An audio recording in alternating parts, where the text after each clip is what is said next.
Olá pessoal, sejam todos muito bem-vindos para mais uma aula da Ergotriad School. Esse é o módulo Ergonomia em Escritórios, então serão várias aulas dentro deste mesmo módulo.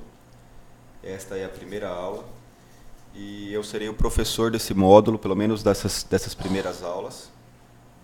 Meu nome é Rodrigo Cirino de Souza, eu sou sócio cofundador da Ergotriad, juntamente com o Omar Alexandre. E esse é um tema muito recorrente dentro da ergonomia, porque todas as empresas, independente do ramo de atuação, daquilo que elas produzem, sejam indústrias, sejam escritórios, todos têm áreas administrativas, né? Todos têm pessoas trabalhando, utilizando computadores. E isso vem gerando bastante problema já nas últimas décadas em relação à adaptação das pessoas em relação aos mobiliários, já que os mobiliários nem sempre se adaptam às pessoas, né? Então, é por essa linha que a gente vai hoje, é sobre isso que a gente vai falar. Serão disponibilizadas, juntamente com essa aula, as aulas 2 e 3. Então, nós vamos disponibilizar de uma só vez as 3 primeiras aulas desse módulo. Você tem à sua disposição dentro da área do assinante, no mesmo local onde você teve acesso ao vídeo. Você tem ali um link para a utilização de uma folha de exercícios. Essa folha de exercício te ajuda na fixação do conhecimento. Essa primeira folha que está disponível, ela se refere às 3 primeiras aulas. Essa e as próximas 2, que também já estão disponíveis para você aí na área do assinante. Bom, nessas primeiras 3 aulas, nesse primeiro módulo, né, do curso de ergonomia em escritório, nós vamos falar sobre o modelo de trabalho, né, principalmente analisando as diferenças entre o modelo anterior aos computadores e como ele é hoje. A influência que isso trouxe para a ergonomia. Vamos falar de mesas e cadeiras, acomodação de pernas e pés, adaptação de teclado, mouse e de monitores de vídeo, além do uso de notebook e também do uso de telefone e headset. Então esse é o conteúdo aí das 3 primeiras aulas. A aula 4 ela já está em produção pela nossa equipe técnica e ela deve ser disponibilizada ao assinante no mês de maio. Provavelmente aí nas 2 primeiras semanas do mês de maio você já tem acesso à aula 4, onde nós vamos falar sobre iluminação para os ambientes de trabalho. Bom, então vamos seguindo. Se você tiver qualquer dúvida ou qualquer pergunta, você tem os nossos canais para enviar essas perguntas, para enviar essas dúvidas sobre esse web seminário, sobre esse conteúdo. Então, fique bastante à vontade para isso. Bom, já então, recorrendo à sua folha de exercício, você pode pausar o vídeo agora, né? É ideal que você faça isso. Pausa o vídeo, se você ainda não abaixou e imprimiu a sua folha, faça isso também, acesse lá a área do assinante, imprima a sua folha de exercícios e vamos acompanhando aí junto com o conteúdo a execução dos exercícios. Primeira questão é a seguinte: do ponto de vista da ergonomia, o que é melhor? Máquina de escrever ou computador? Então essa é uma brincadeira aí, uma dúvida que às vezes surge nos treinamentos, nos cursos que a gente ministra e gera bastante discussão sobre esse tema, é bastante interessante. Então dá um pause aí no vídeo, responda essa pergunta e nós vamos falar dela já agora na sequência. Bom, é inegável que os computadores, nos últimos 20, 25 anos mais ou menos, eles melhoraram muito as nossas vidas, né? Isso não é nem necessário falar, isso é óbvio. Porém, também é inegável que com isso muitos problemas de natureza ergonômica foram criados, né? Tendinites, lombalgias, distúrbios ósseos musculares de maneira geral, além de fadiga visual e alguns outros problemas também de saúde relacionados ao trabalho na utilização dos computadores, né? Existe uma diferença muito grande entre a máquina de escrever e o teclado do computador, sobretudo na suavidade de acionamento das teclas. Quem é da época das máquinas de escrever, sem querer denunciar a minha idade, eu fiz curso de datilografia, e isso era um grande diferencial para o mercado de trabalho. Você chegar ali na sua adolescência, buscando o seu primeiro emprego, se você apresentasse lá um certificado de curso de datilografia, você já era bastante diferenciado em relação aos demais, né? Então, eu fiz um curso de datilografia, utilizei o auge do curso de datilografia, que era assim um grande diferencial comercial das escolas, era você ter no final um módulo em máquina elétrica, né? Então, a máquina elétrica era o auge da tecnologia da época. Então, você fazia todo o curso na máquina mecânica e depois ia para fazer um módulo ali, ter um contato com a máquina elétrica, né? Bom, antes os problemas relacionados aos computadores, eles estavam muito focados nos digitadores e na frequência do uso da máquina do computador. Depois vieram as leis, as normas regulamentadoras, e isso começou a mudar, né? As empresas tiveram que se adaptar e os problemas passaram a ser migrados para o usuário comum. Então, hoje em dia, não é só o cara que trabalha com input de dados, né? O cara que trabalha com digitação mesmo, que pode ter problema relacionado ao uso do computador, ao uso indevido do computador. E sim, qualquer um de nós, qualquer pessoa que trabalha e que, consequentemente, hoje em dia todo mundo trabalha com computador, né? A diferença básica entre a máquina de escrever, que é o que a gente costuma brincar nos cursos, de que a máquina de escrever era melhor, e aí o pessoal fica bravo, é que ela, de certa forma, forçava o usuário a adotar posturas diferentes. Você não conseguia trabalhar 8 horas seguidas, intensas, numa máquina de escrever. Você precisava parar para fazer correção, você precisava parar para trocar a folha, você precisava parar. Na hora que você trocava a folha, você tinha que regular essa folha, tabular as margens. Era uma série de ações que você tinha que fazer que não era necessariamente estar datilografando, estar, vamos dizer ali, digitando o seu documento. Se você cometia um erro, você não tinha um corretor ortográfico. Você precisava parar, mudar a sua folha, passar ali uma fita corretiva. Algumas máquinas tinham essa fita nela mesma, outras não tinham, você tinha que fazer ali, colocar uma fitinha, apagar aquele caractere que você datilografou errado, datilografar por cima, e isso ia gerando uma série de etapas, de tarefas que não estavam relacionadas a estar pressionando de fato as teclas. Para você ter uma ideia, nós criamos aqui um comparativo entre antes, essa coluna verde é o antes dos computadores, e a coluna amarela depois dos computadores. Então aqui a tarefa é uma elaboração de uma ordem de compra. Então vamos imaginar lá na década de 80, mais ou menos, um comprador de uma grande empresa que tinha que emitir uma ordem de compra para que determinado produto fosse comprado. Então a primeira ação era a identificação da demanda. Como é que ele fazia isso? Ele tinha que ir até o departamento responsável pelo estoque, por exemplo. E ele fazia isso caminhando, em pé. Depois que ele já tinha identificado a demanda, ele fazia um levantamento de informações. Então ele tinha, por exemplo, que pegar o telefone e ligar para o fornecedor dele. Aí ele estava na posição sentada. Depois ele tinha que, já que ele já tinha as informações de preço, quantidade, etc., ele ia elaborar o documento. Aí ele levantava da mesa dele, que era aquela mesa escrivaninha de escritório, ia até uma mesa no canto do escritório, geralmente, onde estava uma máquina de escrever. Não necessariamente todo mundo tinha uma máquina de escrever sobre sua mesa, como é hoje com o computador, né? Então ele ia lá até a mesa do computador, da máquina de escrever, datilografava aquele documento, e aí tinha todas aquelas etapas, né? Aí ele tinha que revisar, então ele tirava ali o papel da máquina, ele lia aquele papel. Se ele identificasse algum erro, ele precisava fazer aquelas etapas que eu acabei de descrever aí com a fita corretiva, ele apagava o que ele tinha datilografado errado e datilografava novamente. Tudo isso fazendo sentado.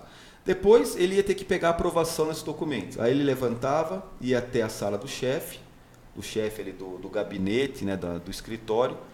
Chegava lá no chefe, apresentava o documento, o chefe lia aquilo e metia lá o carimbo e a assinatura e estava aprovado. Aí ele tinha que despachar esse documento. Então ele ia andando novamente, caminhando, até um departamento de correspondência, ou até ali na porta do seu próprio departamento, e colocava ali na caixinha de saída, onde o office boy, depois de algum tempo, ia passar, recolher aquilo e fazer o despacho para a pessoa responsável que daria sequência nesse processo. Então, essas eram as etapas para elaborar uma ordem de compra. E como que isso é feito hoje? Então, a identificação da demanda é feita pelo SAP, pelo SAP, ou por qualquer outro sistema aí que a empresa utilize.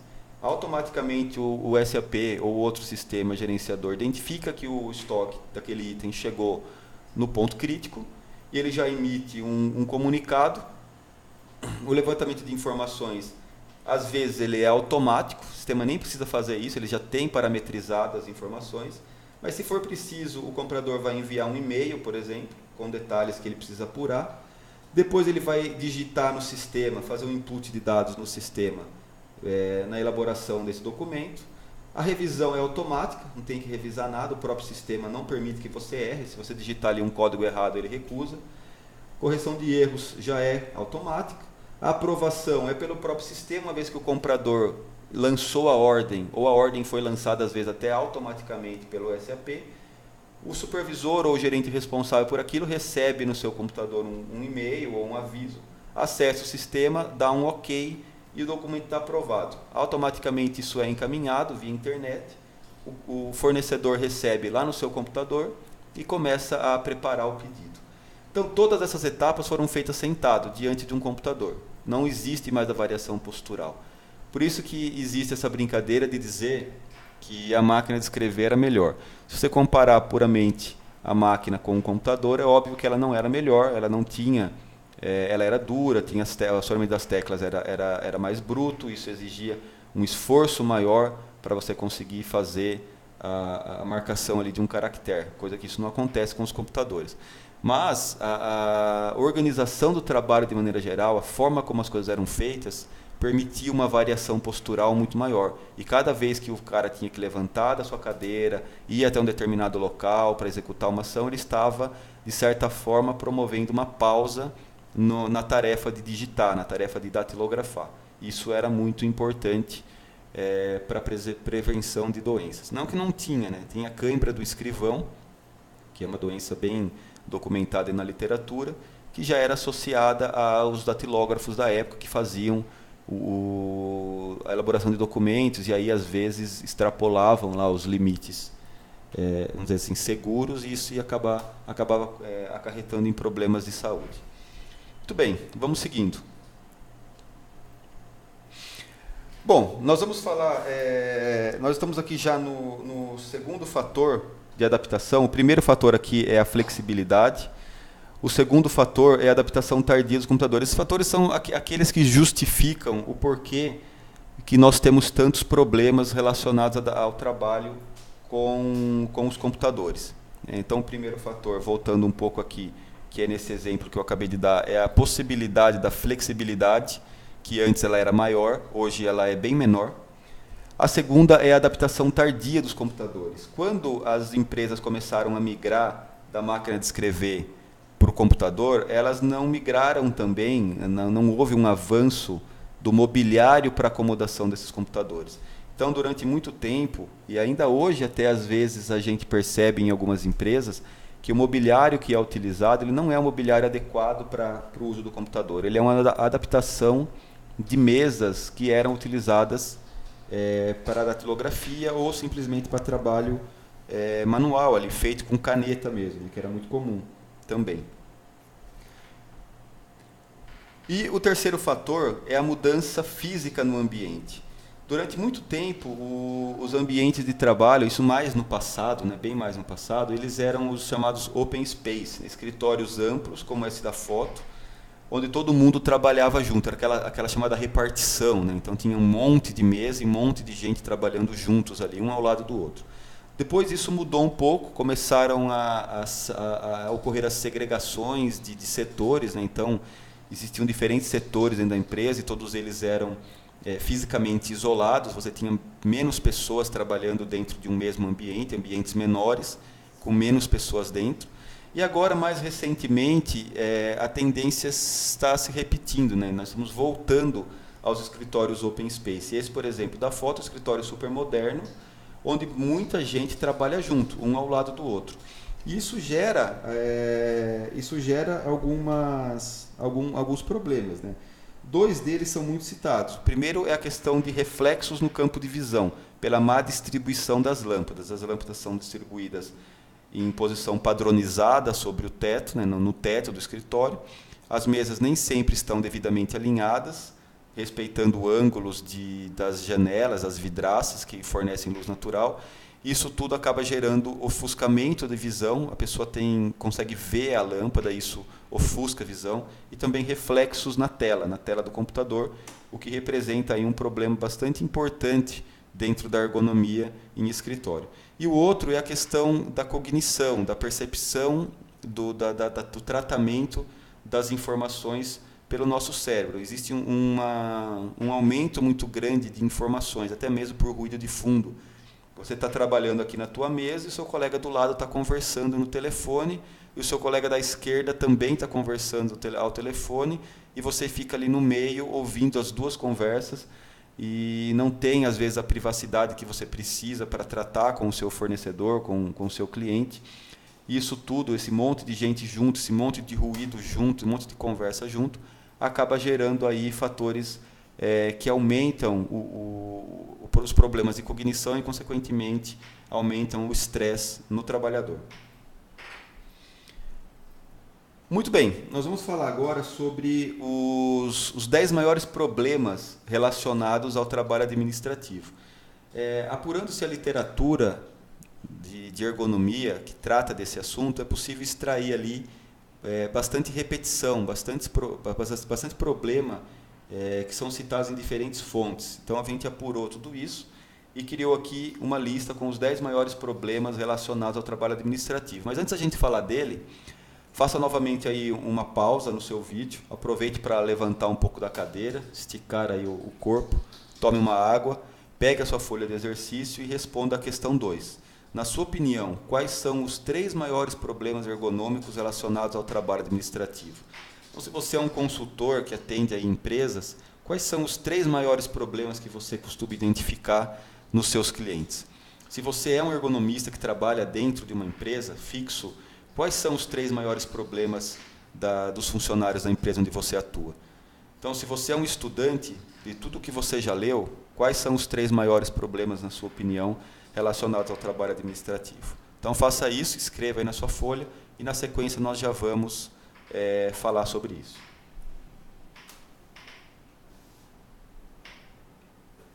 Bom, aqui estão os 10 maiores problemas, 10 grandes problemas relacionados ao trabalho administrativo. É claro que não existem somente esses, mas esses são 10 que se repetem bastante aí, de acordo com a nossa experiência, de acordo com o que a gente já pesquisou, já leu, e até mesmo aquilo que a gente costuma ver nos clientes atendidos pela Ergotríade. Cadeiras sem sistemas adequados de regulagem. Isso é um grande problema. As pessoas passam muito tempo sentadas. Nós vimos aqui naquela comparação do antes e depois do uso dos computadores. Nós passamos muito tempo sentados. E se a cadeira não tiver sistemas adequados de regulagem, você não vai ter uma adequada adaptação, né, das diferentes pessoas nas cadeiras. E isso vai gerar um fator a mais de dificuldade e desconforto, que por fim pode até produzir fadiga no trabalhador ao final da jornada de trabalho dele. O segundo é altura e formato de mesas. Altura e formato de mesas irregulares. Então você tem uma mesa que ela tem uma altura ruim, ou ela é muito alta, ou ela é muito baixa para aquela pessoa que trabalha ali. Se você pegar escritórios, você pode ter aí diferenças grandes de estatura dentro de um mesmo escritório. Eu estive recentemente em um cliente, é uma empresa alemã, e dentro de um mesmo ambiente, você tinha ali uma menina que era do departamento de pessoal, do RH, ela tinha um pouco mais de 1,5 m de altura, era bem baixinha, e você tinha o gerente da área, que era um alemão, né, que veio da Alemanha para cá, ele tinha quase 2 metros de altura. Então, dentro do mesmo ambiente, usando o mesmo tipo de cadeira, você tinha 2 pessoas aí com estaturas muito diferentes. Isso mostra a importância de você cuidar da adaptação das mesas e das cadeiras para as diferentes estaturas das pessoas. Não dá para nivelar todo mundo, porque você vai acabar prejudicando os extremos aí da curva de Gauss, os muito altos e os muito baixos. Telefone preso entre pescoço e ombro. Esse é um outro problema que de uns tempos para cá ele vem sendo minimizado, porque está se difundindo bastante o uso do headset. Muitas empresas estão migrando para sistemas via IP, telefonia IP, que usa o computador, e aí você tem um headset atrelado ao seu computador e não usa mais, você tem as suas mãos livres, não precisa mais ficar segurando lá o fone do telefone, enquanto você digita, e aí, consequentemente, acaba prendendo o fone entre o pescoço e o ombro, fica com aquela rotação, aquela inclinação lateral do pescoço. Isso é bastante prejudicial a longo prazo. Quarto item, a altura incorreta do monitor de vídeo. Vemos muito isso, monitores muito baixos, provocando a flexão do pescoço, ou às vezes monitores muito altos, e aí você tem a cabeça em extensão, o pescoço em extensão, e essas duas situações podem podem provocar desconforto, podem gerar dificuldade para o trabalho e até mesmo produzir fadiga. Teclados e mouses posicionados de maneira incorreta, esse é um grande problema. O mobiliário influencia muito nisso, às vezes a mesa não tem espaço suficiente para que o trabalhador acomode corretamente o teclado e o mouse. Então você tem situações em que o teclado fica alto, fica baixo, o mouse fica muito na lateral, muito longe do corpo, exigindo que você afaste o braço do eixo central do seu corpo, e isso também é ruim. Pouco espaço para acomodação correta do teclado e documento, isso que eu acabei de falar, você além de ter que acomodar o teclado e o mouse, você precisa acomodar folhas de papel, documentos que estão sendo usados para o trabalho, e como você às vezes não tem esse espaço, acaba tendo que colocar o mouse em locais diferentes, às vezes mais altos que o plano da mesa, às vezes mais baixo, muito lateralizado, como eu falei. Fadiga visual, isso nós já falamos ali na questão do escritório Open Space. Fadiga visual está relacionada tanto à fixação por longos períodos à tela do computador, como também por telas que têm reflexo, provocados por luminárias mal posicionadas ou até mesmo por vidraças, janelas mal posicionadas. E ofuscamentos diretos, você tem o sol bate diretamente no seu rosto e ofusca a sua visão. Tudo isso provoca problemas relacionados à fadiga visual. O uso de notebook sem acessório de regulagem, esse é um dos grandes problemas entre todos. Essa é uma outra popularização que vem ocorrendo nas empresas. Muitas empresas que nós visitamos já não utilizam mais os desktops. Está sendo mais barato para as empresas comprarem notebooks do que comprarem os desktops. Então, o notebook ganhou muito espaço dentro do usuário fixo. Às vezes, antes você tinha notebook somente para quem precisava sair do escritório, para quem visitava clientes, trabalhava na rua. E hoje já não é mais assim. A pessoa que fica o dia todo na mesa, ela nunca sai, ela nunca visita cliente, ela nunca faz viagens a trabalho e ela tem um notebook sobre a sua mesa. Ela não tem mais aquele desktop com um monitor à parte, enfim. Isso gera problemas relacionados à postura de trabalho, principalmente relacionados a pescoço e tronco. Iluminação inadequada, isso é uma coisa muito recorrente nos locais por onde nós passamos. Existem muitos problemas de iluminação, às vezes por excesso, por ter iluminação natural excessiva e principalmente por falta de iluminação muito baixa dentro das áreas administrativas. E dificuldades para concentração. E aí nós também já falamos sobre isso, principalmente naquele modelo de escritório open space, onde todo mundo trabalha junto. Tem vantagens naquele modelo, óbvio que tem.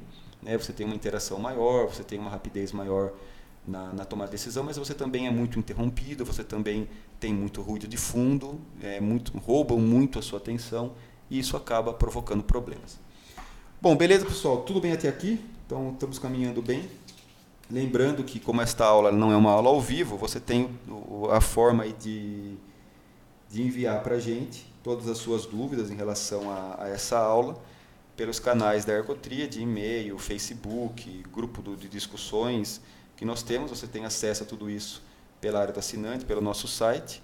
Entre em contato comigo em especial, caso você deseje. O meu e-mail está no final deste treinamento, mas você já pode anotar aí, ROD, são as iniciais de Rodrigo, rod.cirino, Cirino é com C de casa e N de navio, @gmail.com. Então, se você tiver qualquer dúvida, qualquer comentário que você deseje fazer sobre esse conteúdo, fique à vontade, me envie um e-mail e eu vou ter prazer em responder, em conversar com você. Beleza, vamos seguindo então. Falando agora um pouco sobre a postura de trabalho. Nós falamos bastante sobre isso ali naquele exemplo do antes e depois da era dos computadores, o trabalho sentado e da possibilidade de levantar e caminhar para executar outras tarefas e como isso influenciou na geração de problemas relacionados ao trabalho em escritório. Recorra novamente à sua folha de exercício nesse momento, dê mais um pause aí no seu vídeo, Aproveite para fazer mais uma pausa. E vamos responder a questão 3. Qual a melhor postura para o trabalho? Então, nós temos aí um exemplo de um carteiro, cuja postura de trabalho predominante é a andando. Nós temos aí um membro da Guarda Real, da Rainha da Inglaterra, cuja postura de trabalho é obrigatoriamente parado, em pé, em posição estática. Ele não pode se mexer, tem que ficar ali fixo, parece um boneco. Você tem ali um exemplo de um mecânico, que trabalha muitas vezes deitado, sob o veículo. E você tem um exemplo clássico aí de um funcionário em setor administrativo, que passa a maior parte do seu tempo sentado. Dessas 4 posturas, na sua opinião, qual é a melhor? Então, pause o seu vídeo, pense um pouco sobre isso e responda a questão 3 na sua folha de exercício.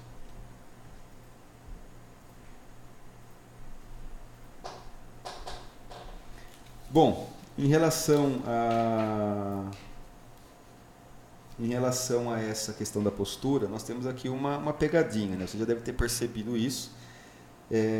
Porque quando a gente pergunta qual é a melhor postura, nós precisamos saber exatamente em relação a quê. Né? Melhor para quem? Melhor para qual parte do corpo? Né? Para qual sistema? No caso da situação... Deixa eu mudar aqui um pouco. No caso da situação A, essa situação que você está vendo aqui, e aqui nós já estamos, na verdade, em relação... Vamos voltar só um pouquinho aqui. Nessa questão aqui, a resposta para essa pergunta, ela não existe uma resposta pontual. Eu não posso falar que é andando, sentado, deitado ou parado em pé. A melhor postura para o trabalho é a próxima. Essa é uma brincadeira aí, uma forma curiosa de responder essa pergunta. Qual é a melhor postura para o trabalho? A melhor postura para o trabalho é a próxima, ou seja, o ideal é que exista a variação postural, que mesmo que o trabalho precise ser feito 100% diante do computador, como é o caso de muita gente, deve existir intervalos que promovam a variação postural, né? que o cara possa levantar, andar, permanecer um pouco em pé, e não passar 8 horas, 4 horas sentado, levanta, vai almoçar, almoça sentado, volta, senta de novo e passa mais 4 horas sentado. Isso realmente não é o ideal. O intervalo mínimo recomendado é de 10 minutos a cada 2 horas. Então, pelo menos a cada 2 horas, vamos imaginar que você comece o seu trabalho às 8, que você tenha ali um intervalo de 10 minutos às 10 da manhã, mais ou menos às 10 da manhã, que você possa levantar, caminhar até ali a sala do café, tomar ali o seu café, permanecer esse tempo em pé, ir ao sanitário, tomar uma água, etc. E depois você retorna e passa mais 2 horas até o meio-dia, quando você vai fazer novamente uma variação postural, de ter que levantar, caminhar até o refeitório, onde você vai almoçar, e depois você pode passar algum tempo até deitado, dependendo da empresa que você trabalha. Muitas empresas investem nisso, nas áreas de lazer e vivência, onde o pessoal pode passar ali o seu intervalo de refeição. Existem locais para o pessoal poder deitar e relaxar um pouco o corpo. Isso aí realmente é o ideal. Aí você retorna e reinicia o seu trabalho até mais ou menos umas 3 horas da tarde, onde você promove um segundo intervalo para café e novamente você vai ter essa variação postural, e aí lá pelas 5 e pouco você está encerrando o seu turno e indo embora. Isso é o mínimo para que você promova a variação postural e não passe o tempo todo sentado. Aqui na Ergotríade nós utilizamos o sistema Pomodoro. O sistema Pomodoro é bem famoso aí. Quem não conhece, vai lá no blog da Ergotríade. Um dos últimos artigos que estão lá falam sobre a variação postural no ambiente de trabalho e fala sobre a técnica Pomodoro. Basicamente, o sistema Pomodoro ele foi desenvolvido por um italiano e ele preconiza que você trabalhe 25 minutos concentrado, sem nenhuma interrupção. Promova uma pausa de 5 minutos, uma pausa curta, um intervalo curto para que você possa usar sanitário ou tomar uma água, sem que você desvie sua atenção nesses 5 minutos. Aí você retorna, faz mais 25 minutos, depois mais 5, depois mais 25, e aí no terceiro intervalo você faz uma pausa um pouco mais longa de 15 minutos, que é onde você vai poder tomar um café, responder um e-mail, acessar uma rede social, enfim, coisas que já não estão mais relacionadas ao trabalho. A gente adaptou o nosso sistema aqui na Ergotríade, nós testamos diferentes modelos e hoje nós utilizamos um sistema um pouco mais longo. Nós fazemos 50 minutos seguidos uma pausa curta, aí mais 50 minutos e depois uma pausa um pouco mais longa. Então, ao invés de a gente fazer só 15, a gente faz 30 minutos aí. Então, lá pelas 10 da manhã, nós temos um intervalo um pouco mais longo de 30 minutos. Né? E depois retomamos ciclos de 50, com intervalos curtos de 5, e seguidos de ciclos de 50, e depois vem o almoço, no meio da tarde, novamente, você vai ter um intervalo aí de 30. Enfim, o Pomodoro basicamente é isso, é momentos de concentração seguido de pequenas pausas e depois de um tempo, uma pausa um pouco mais longa. Muito bem. Então, agora sim, seguindo, e usando aqui um exemplo daquilo que eu vinha falando, esse gráfico ele mostra a pressão ou carga sobre o terceiro disco lombar, em diferentes posturas diferentes posturas físicas, né, que poderiam estar sendo adotadas no trabalho. Por exemplo, quando eu estou em pé, parado em pé, a pressão sobre o terceiro disco lombar, ou a carga, é de 100%. É o meu ponto de partida. Então, ali nessa posição, em pé, parado, eu tenho 100%. Se eu inclinar o corpo para frente, né, nessa situação logo em seguida, eu tenho 150% de pressão. Se eu estiver sustentando uma carga nas mãos, uma carga aí de aproximadamente 2 kg, eu já aumento essa pressão para 220 kg. Depois, se eu estiver sentado, né, nessa posição clássica, sentado, a minha pressão sobre o disco é de 140. Ela já é maior do que a parado em pé. Então, para a coluna, sentado já é em relação à carga, a pressão sobre os discos vertebrais, sobretudo o terceiro disco lombar, ela já é pior do que a em pé.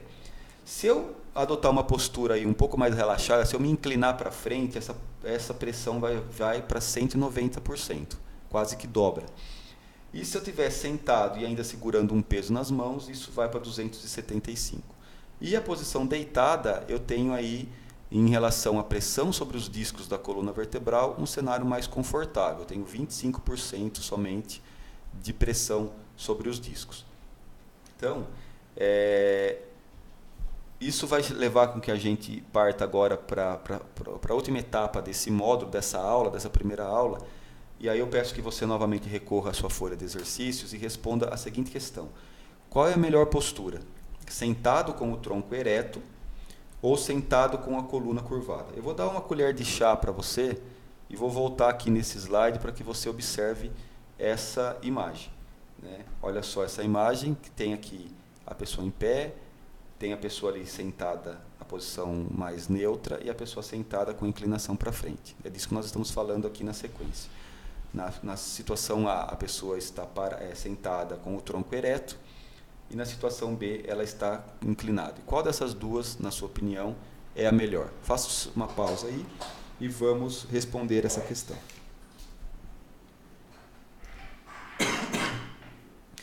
Bom, aqui sim, né, nós temos aí mais uma pegadinha em relação a essas duas posturas. E aqui sim, a questão que nós temos que nos perguntar, né? Você está falando em relação a quê, Rodrigo? Melhor postura para quê? Nós temos duas estruturas aí básicas trabalhando na manutenção dessas duas posturas A e B. Uma é a estrutura óssea e a outra é a estrutura muscular. Então, olha só, no caso da situação A, o tronco ele mantém-se ereto. Com isso, a coluna tem suas curvaturas naturais preservadas. Olha só, observe. As forças elas agem mais ou menos da forma como esses vetores, essas linhas em azul, estão mostrando aqui mais à esquerda da sua tela. Você tem uma distribuição de forças ocorrendo nesse sentido aí da numeração de 1 a 4. Isso é, digamos assim, o natural, o mais próximo do natural. As curvaturas da coluna elas estão preservadas. A coluna está sendo mantida da forma como ela é naturalmente quando eu mantenho o meu tronco ereto, como mostra a figura A. Ou seja, né, a melhor postura, com uma distribuição de força agindo nos sentidos indicados pela linha. Então, a melhor postura é para o esqueleto, mas não para a musculatura, que precisa manter postura e para isso mantém-se contraída. Né? Olha só. Nessa situação da A, as curvaturas da coluna elas estão preservadas. Então, para a estrutura óssea, essa é a melhor posição, é a melhor postura. Mas para que eu mantenha a minha coluna, para que eu mantenha o meu corpo ereto, eu preciso manter a minha estrutura muscular trabalhando, contraída, para que eu mantenha essa postura. Então, para a estrutura muscular, ela não é a melhor, ela é a pior, porque a estrutura muscular está trabalhando e trabalhando bastante para manter essa posição. Já na figura B, o tronco está para frente, então a coluna ela é curvada e ocorre a inversão da lordose lombar. Não é difícil concluir que essa postura não é boa para o esqueleto, né? A coluna ela não está na sua posição natural, mas ela é boa para o músculo. Os músculos nessa posição eles estão relaxados, eles não estão trabalhando. É por isso que quando você adota posturas aí, entre aspas, ergonomicamente incorretas, você dá aquela relaxada na cadeira, você deixa o seu corpo mais torto, você tem uma sensação de maior conforto. E aí parece um paradoxo. Pô, todo mundo fala que assim é ruim, mas por que será que eu me sinto confortável? É gostoso quando eu adoto essa postura. Fica até aquele sentimento de culpa, mas é gostoso. É porque você está relaxando de fato a sua musculatura e ocorre realmente um relaxamento. Então a sensação é uma sensação gostosa, porque o músculo ele vinha se mantendo em contração e a hora que você dá aquela relaxada, você tira essa carga do músculo, você relaxa a musculatura e você tem uma sensação de relaxamento de fato. Então, a postura A e a postura B, elas têm as suas vantagens. É por isso que se diz que a melhor postura é sempre a próxima. Se eu me mantiver durante muito tempo com a coluna ereta e aí a próxima postura é a relaxada, essa é a melhor. E se eu me manter um tempo relaxado, a hora que eu me colocar novamente em posição ereta, essa é a melhor, porque sempre a próxima é a melhor. Sempre eu deveria ter diferentes posturas sendo adotadas umas em seguida das outras para que eu promovesse essa variação postural. E aqui é um caso legal, né, do Grandjean, de 1998, um experimento que foi feito com um eletromiógrafo. Esse histograma que está aqui entre a figura A e B, parece aqui aquele exame quando você faz exame do coração, um eletrocardiograma, ele está medindo a atividade muscular. Então, quando o Grandjean colocou numa pessoa o eletromiógrafo, pediu para que ela se mantivesse em posição sentada com o tronco ereto, que é o que a figura A mostra, ele observou uma perturbação do histograma, né, do gráfico, muito maior, sinal que os músculos estavam em atividade mais intensa para manter a postura. Aí ele pediu que a pessoa invertesse a lordose lombar, as curvaturas naturais da coluna, inclinando-se para frente, colocando aí sim o esqueleto em uma posição, entre aspas, ruim, mas o músculo deveria estar em situação contrária. E ele observou que daí o histograma, esses 4 nomes que vocês estão vendo aí, eles são os nomes dos músculos, os principais músculos, e aí você vê que as linhas ali elas estão muito mais retas, né, menos perturbadas, muito mais linear o gráfico, mostrando que o músculo está em repouso. Então, as duas situações aqui mostram, esse experimento mostra exatamente o que foi explicado. As posturas, elas têm vantagens e desvantagens dependendo daquilo que você está considerando, se é esqueleto ou se é musculatura. Bom, com isso a gente encerra essa primeira aula. Eu estou deixando aqui